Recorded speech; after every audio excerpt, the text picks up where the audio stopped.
بسم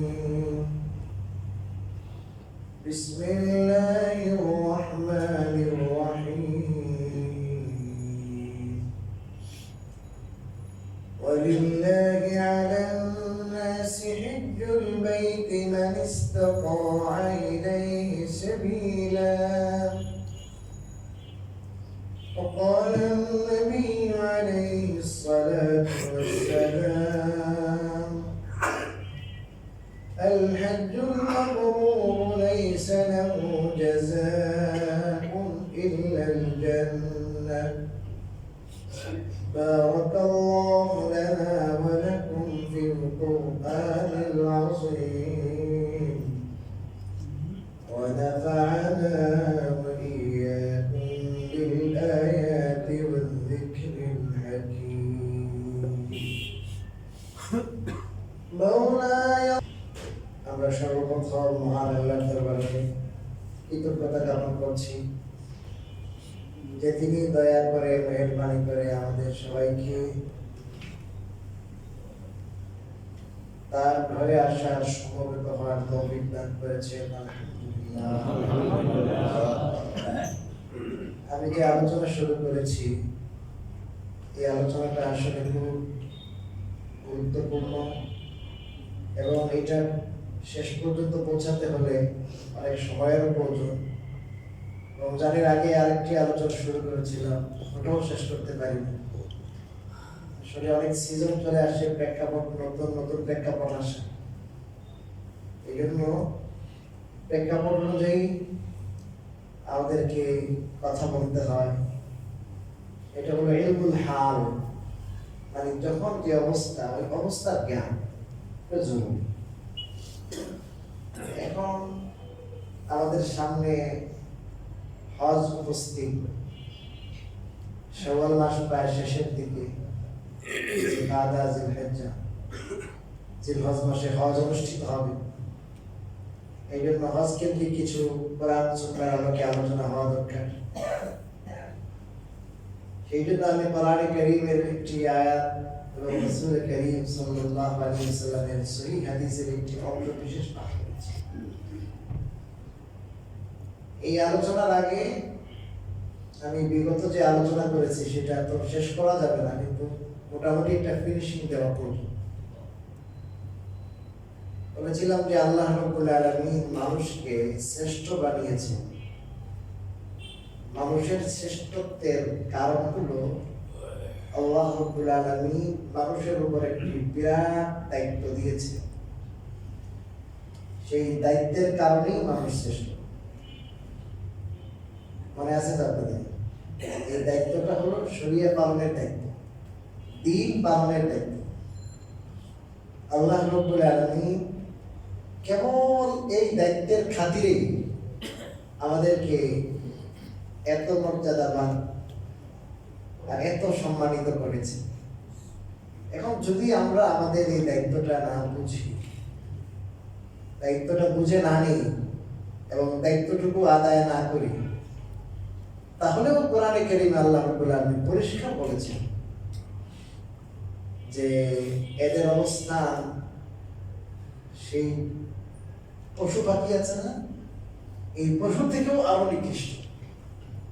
তো মানুষ যদি তার দায়িত্ব পালন করে তাইলে সে ফেরেশতা থেকেও উপরে চলে যায়, সৃষ্টির সেরা হয়। আর যদি মানুষ তার দায়িত্ব বুঝতে ভুল করে, দায়িত্ব পালন করতে সে যদি যত্নবান না হয়, তাইলে মানুষের মর্যাদা কোথায় যায় থেকে যে মানুষ আসলে সাবরি সবার নিচে, এর চেয়ে নিকৃষ্ট আর কেউ নেই। সর্বোৎকৃষ্ট মানুষ সর্বনিকৃষ্টে পরিণত হয় কখন? যখন সে তার দায়িত্বটা, তার ডিউটিটা আদায় করে। আজ আমরা সবাই কম্পিটিশন করছি, প্রতিযোগিতা করছি দুনিয়ার উপায় উপকরণ নিয়ে, যশ খ্যাতি পদ পদবি নিয়ে, ঠিক না? এগুলো নিয়ে, এগুলোর কারণে কিন্তু আল্লাহ তাআলা মানুষকে বানায় নাই, আর এগুলোর কারণে আল্লাহ তাআলা মানুষকে সম্মানিত করেন নাই। পজিশন আল্লাহ পরিষ্কার কোরআনে বলেছেন, ইন্না আকরামাকুম ইনদাল্লাহি আতকাকুম।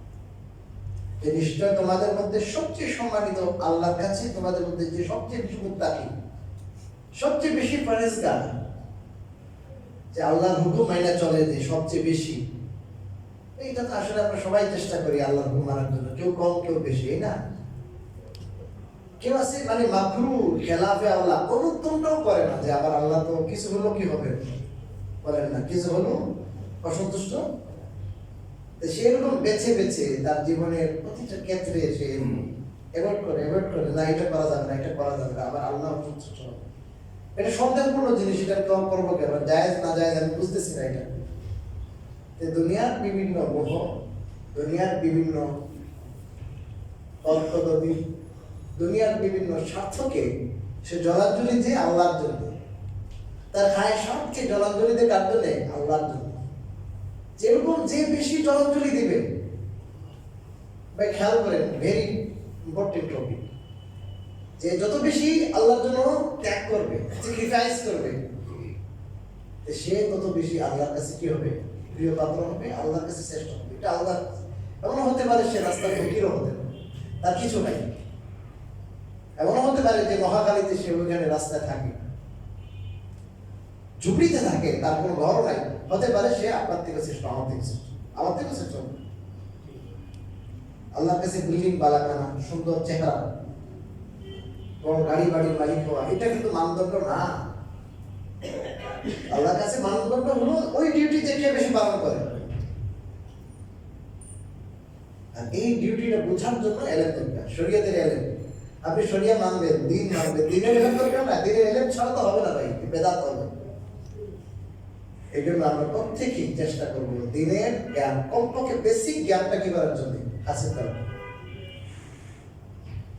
ওই যে আল্লাহ আমাদেরকে পাঠানোর সময় আদম আলাইহিস সালামকে বলেছিলেন, হাওয়াকে বলেছিলেন, আমাদের দাদা দাদি দুইজন, যে তোমাদের কাছে যাবে আমার পক্ষ থেকে গাইডলাইন যে ফলো করবে, কোনো চিন্তা নেই, টেনশন নাই, আবার আসল জায়গায় পৌঁছতে পারো জান্নাতে। সেই গাইডলাইনটা আমাদের এই শেষ যুগে হলো কোরআন আর সুন্নাহ।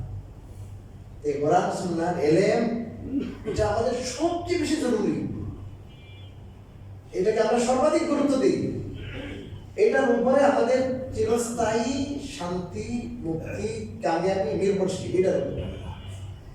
এই জন্য আমরা যদি ভুল করে থাকি, আমাদের জ্ঞানের মধ্যে কমতি, দিনের এলেম আমরা হাসিল করি নাই, নিজের জ্ঞান পর্যাপ্ত নেই, আমরা বর্তমান সিচুয়েশনে আছি, এখান থেকে আমরা চেষ্টা করি, বিভিন্ন ব্যস্ততায় আমরা সবাই আছি, চেষ্টা করি বয়স্ক হওয়ার পরও এরকম শেখা যায় না ভাই?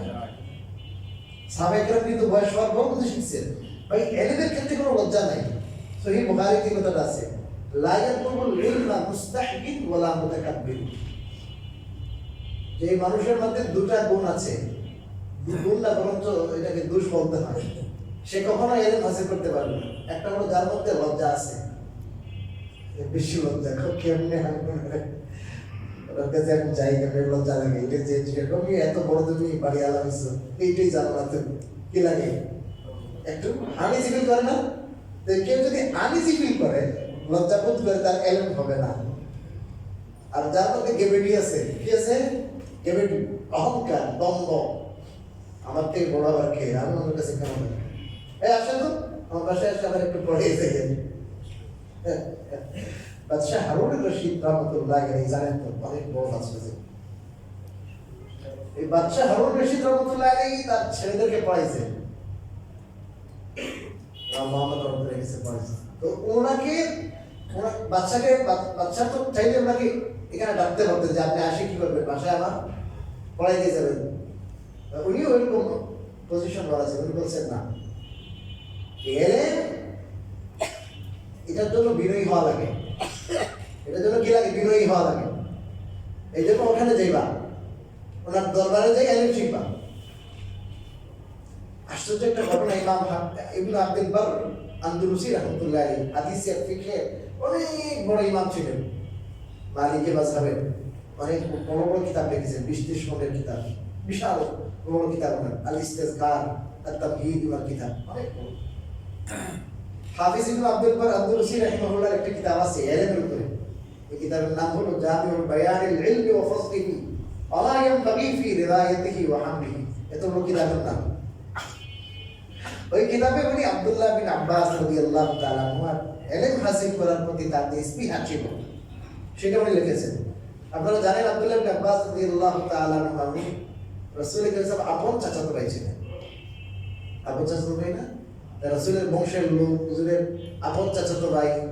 তো উনি ইন্তেকাল করার, রাসূলের কাছে ইন্তেকাল করার পরে ওনার মধ্যে একটা কৌতূহল জাগলো যে আমার তো বয়স কম, অল্প বয়সে রাসূলকে হারিয়েছি, এবং তিনি তো দোয়া করে গেছেন আল্লাহ তাকে আপনি কোরআনের ইলম দিয়ে, দ্বীনের ইলম দিয়ে দোয়া করে গেছেন। এই জন্য উনি রাইসুল মুফাসসিরিন, উনি হেড অফ দ্য ডিপার্টমেন্ট। তাফসীরের জগতে ওনার উপরে কেউ নেই। সবচেয়ে বেশি ইলম কার?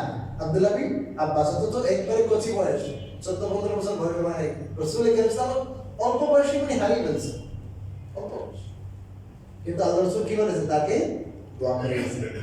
কারণ ইনি চিন্তা করলেন এখন তো আমি তো অত বেশি ইলম হাসিল করতে পারি নাই, বড় সাহাবায়ে কেরাম যাদের কাছে রাসূলের ইলম আছে ওনাদের কাছে যে আমাকে কি শিখতে হবে? ইলম শিখতে হবে। অনেকে বলছে ওরা বেশি একটু সাড়া দেয় নাই, ওই ভাই আপনি যে ইলম হাসিল করছেন, আমি যে ইলম, এটা তো এনাফ। আর এত বেশি ইলম হাসিল করবেন আমার কাছে কে আসবে? আমরা তো ছোট মানুষ, এত বড় সাহাবায়ে কেরাম থাকতে আমার কাছে তো কেউ ইলম নিতে আসবে না। কেউ তেমন একটা কেয়ার করে নাই ওনার কথায়। উনি চিন্তা করলেন তাহলে আমি নিজেই যাই একা। অনেক দূরে গেছেন এক সাহাবীর কাছে। তো ওখানে তো আপনারা যারা সৌদিতে ছিলেন লু চলে, যখন 11টা-12টা হয় না, আমরা কিন্তু দরজা জানালা খুলে দিই বাতাস আসার জন্য, ওনারা বন্ধ করে দেয়। বাইরের বাতাসে কিন্তু কি করবো, ঘরে থাকা যাবে না, সব বন্ধ। যে পাইছে সব দরজা জানালা সব বন্ধ। এখন উনি সালা আছে না, টাট বস্তা, ওগুলো বিছাই না সামনে দোকানে শুয়ে আছে।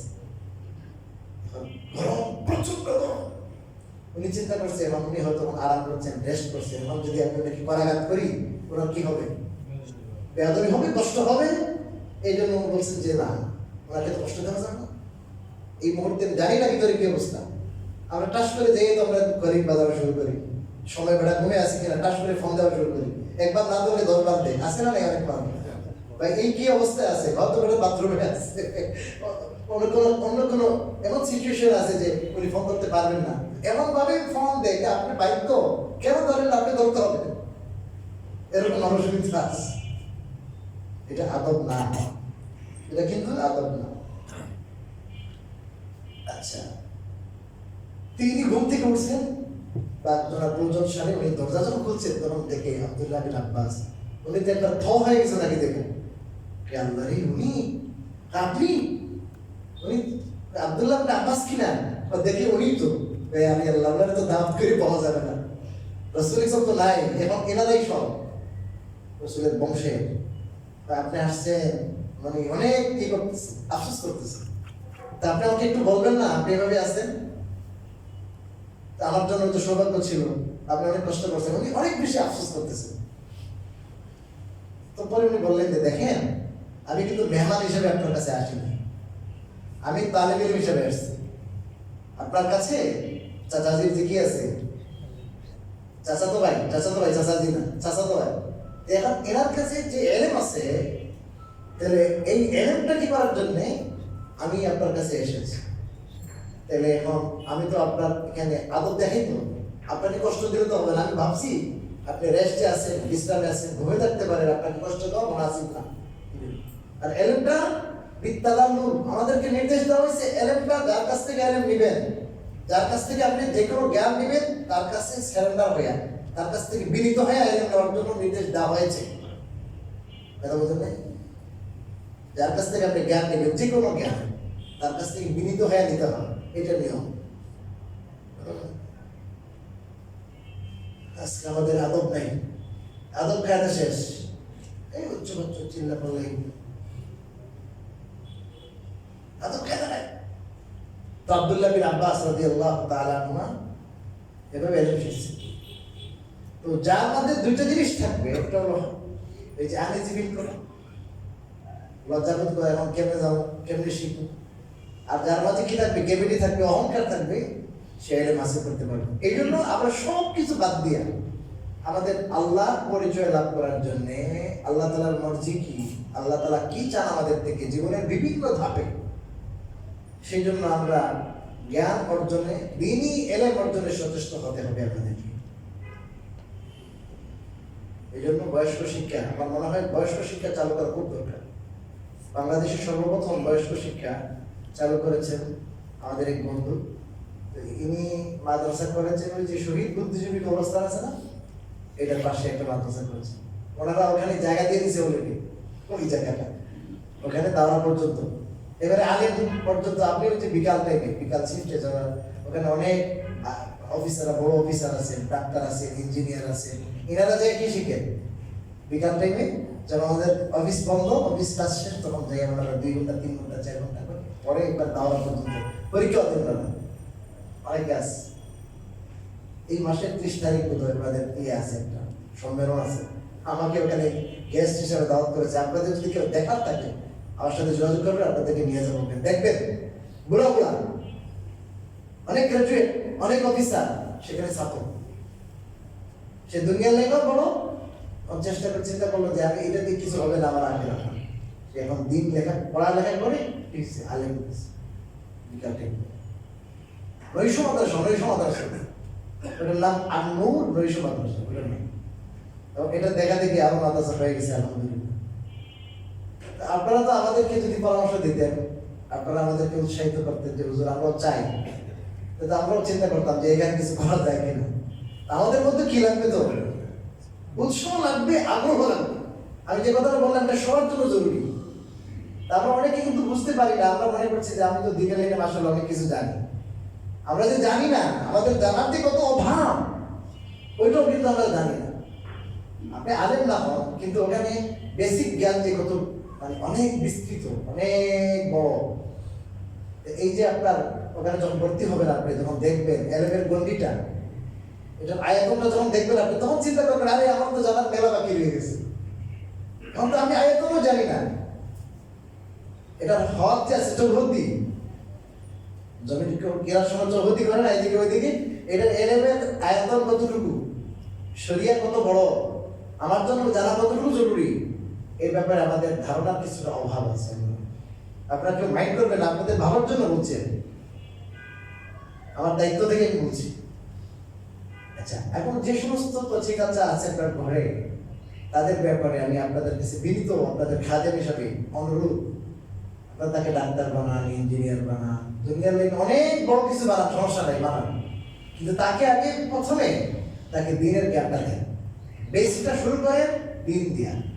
আর না হয় এখন তো আমি আপনি সামনে আছি, একসময় আমি আপনার সামনে থাকবো না, অথবা থাকলেও আপনার ওই ক্ষমতা এবিলিটি থাকবে না। সে দেখবেন এমন নাস্তিকবাদ আসতেছে, এমন ফেতনা ধেয়ে আসতেছে আমাদের দিকে, তাকে আপনি কন্ট্রোল করতে পারবেন না, কোনোভাবেই কন্ট্রোল করতে পারবেন না। সে একটা শিক্ষা, সে একটা মানে এমন একটা সিস্টেমে বড় হবে, সে এমন কিছু ভাববে, তার চিন্তা চেতনা মানসিকতা এমন হবে যে তাকে আপনি কোনোভাবে কি করতে গাইড করতে পারবেন না, সামাল দিতে পারবেন না। কারণ এই শিক্ষা ব্যবস্থা যেটা, এটা আমাদের হাতে না। এই শিক্ষা ব্যবস্থা যেটা ব্রিটিশদের, এটা ইতিহাস পড়ে দেখেন, এরা বলে গেছে এই কথা। দীর্ঘদিন পর্যন্ত এই উপমহাদেশে ইসলামী শিক্ষা ছিল, ইসলামী শিক্ষা ছিল। এটা তো 200 বছর আগে থেকে শুরু হয়েছে মাত্র। এই ব্রিটিশরা যখন পালাইতে বাধ্য হয়েছে, তখন বলছে আমরা চলে গেলাম আন্দোলনের, আপনার আন্দোলন এত গরম হয়েছে, আন্দোলনের মুখে চলে গেলাম, কিন্তু আমরা এমন একটা শিক্ষা ব্যবস্থা রেখে যাচ্ছি, এই শিক্ষায় শিক্ষিত হলে এরা রূপে রঙে হয়তো এই দেশই হবে, কিন্তু এরা আচার আচরণে, কৃষ্টি কালচারে বিদ্বেষী হবে আমাদের। বাস্তবতা একটি, যদি আমাদের তাবলীগের মেহনত না হইতো, ওলামায়ে কেরামের মেহনত না হইতো, এই যে জুমা কেন্দ্রিক আলোচনা হচ্ছে, ওলামাদের সাথে দ্বীনি এলেমের সাথে আপনার আসেন দেখিয়া আজকে আপনাদের কিছুটা দ্বীনি মানসিকতা আছে, আর না ওইটাও কিন্তু থাকতো। বাস্তবতা, এটা বাস্তবতা। এই জন্য আপনাদের প্রতি আমার পর্যায় আবেদন যে আপনার ছেলেকে কিছু বানাবেন, বানান, কিন্তু বুনিয়াদ ঠিক করেন, বেসিক জ্ঞান আপনি তার গোড়ানিকের পড়ান, 5 কমপক্ষে 5 পর্যন্ত তাকে যদি আপনি পড়ান। আলহামদুলিল্লাহ এখন আমাদের 5 পর্যন্ত যেভাবে ছাত্রীরা ইংরেজি জানে, ইংরেজি, সাধারণ জ্ঞান, বাংলা, অঙ্ক অনেক সুন্দর। কারণ ওখানে তো অনেক বেশি খেলাধুলা এই সেইগুলো নাই, তো সম্পূর্ণ মানে মনোনিবেশ হলে জ্ঞানের দিকে। এত সুন্দর হাতের লেখা, এত সুন্দর ইংরেজি, এত সুন্দর আমরা কথোপকথন যদি শোনেন ছাত্রদের, এত সুন্দর তাদের আরবি, ইংরেজি, ল্যাঙ্গুয়েজ সব কিছু আছে। আগে এক সময় ঘাটতি ছিল, এখন আলহামদুলিল্লাহ সব এগুলো সমন্বয় সাধন করা হচ্ছে। সমন্বয় দরকার এখন স্কুলে, আমাদের এখানে সমন্বয় আছে এখন। তো এই জন্য লস হবে না, 5 পর্যন্ত পড়ান। পড়ায় দেখেন আমার কথা ঠিক কিনা, আপনারা দেখেন। সে এখন সূরা কেরা জানাজা নামাজটা আপনারা পড়াইতে পারবেন। আপনি আমাকে দিয়ে জানাজা নামাজ যদি পড়ান, এর চেয়ে ভালো হলো আপনার সাধারণ একটা ছেলে যে মাত্র 5 পর্যন্ত 6 পর্যন্ত পড়ছে, সে কোরআন পড়ছে, আমার থেকে কিন্তু তার এলেম কম, ঠিক আছে, জ্ঞান কম, কিন্তু সে আপনার ছেলে হিসেবে তার দরদ বেশি। কি ভাই, দরদ বেশি না?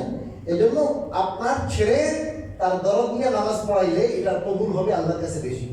এই জন্য ছেলের হক বেশি। আপনি আপনার ছেলেকে এই যোগ্য বানায় যান যে আপনার ইন্তেকালের প্রয়োজন আপনার ছেলেটা আপনার ইমামতি কথা বলে না করতে। এমন যেন না হয় যে ছেলেটা জানাজার নামাজে জানে না। জানাজার নামাজে 4টা তাকবীর ফরজ, এটা অনেকে জানে না। 4টা তাকবীর ফরজ, এটা ছাড়া কিন্তু কি হবে না, নামাজ হবে না, কারো হবে না নামাজ। এই তাকবীরও জানে না। জানাজার নামাজে কি দোয়া করতে হবে এইটার জন্য ওইটাও জানে না।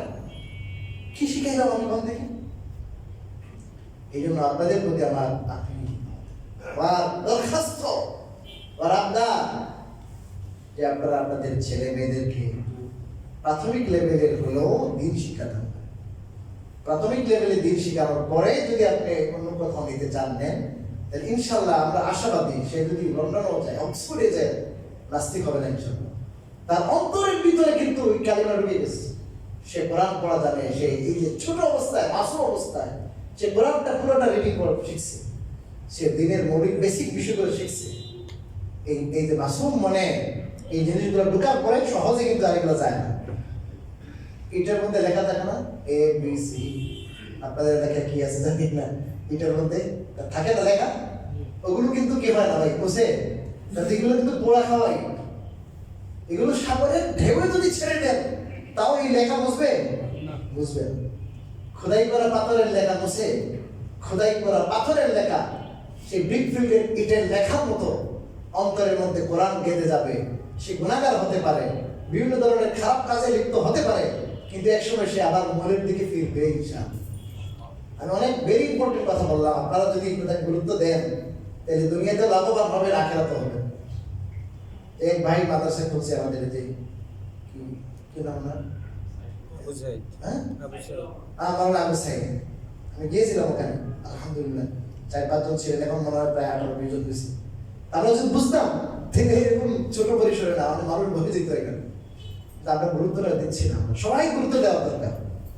আফটার স্কুল মক্তব আপনি স্কুলে দিয়েও হলেও কি করতে পারেন, বিকাল টাইমে বৈকালিক সময়টা আপনি ওখানে কাটাতে পারেন। কত সিস্টেম আছে। একটা হলো আপনার একবারই দিয়ে দেন, 5 পর্যন্ত পড়ার পরে স্কুলে দিলেন, আরেকটা হলো স্কুলও দেন, আবার বৈকালিক সময়টা এখানে দেন, আফটার স্কুল মক্তব আছে। কত সিস্টেম আছে। শুধু আমাদের ইয়ের অভাব আর কি বলে, মানসিকতার অভাব, মানসিকতার অভাব, উদ্যোগের অভাব। দুনিয়া ভাই কিছু না ভাই, আজকে বাতাস বন্ধ হলে কিছু শেষ, কিছু নাই। এটা হচ্ছে আখিরাতে মেইন জিনিস। আল্লাহ রাব্বুল আলামিন যে কথাগুলো বললাম আমাদের সবাইকে আমল করতে হবে। এবার আসে আমি যে আয়াত তেলাওয়াত করেছি কোরআনে কারীমে, আল্লাহ রাব্বুল আলামিন আমাদেরকে সবাইকে নির্দেশ দিয়ে বলেছেন, ওয়ালিল্লাহি আলান নাস হিজ্জুল বাইতি মান ইসতাতা ইলাইহি সাবিলা। আল্লাহ বলেন মানুষের উপর আল্লাহর হক,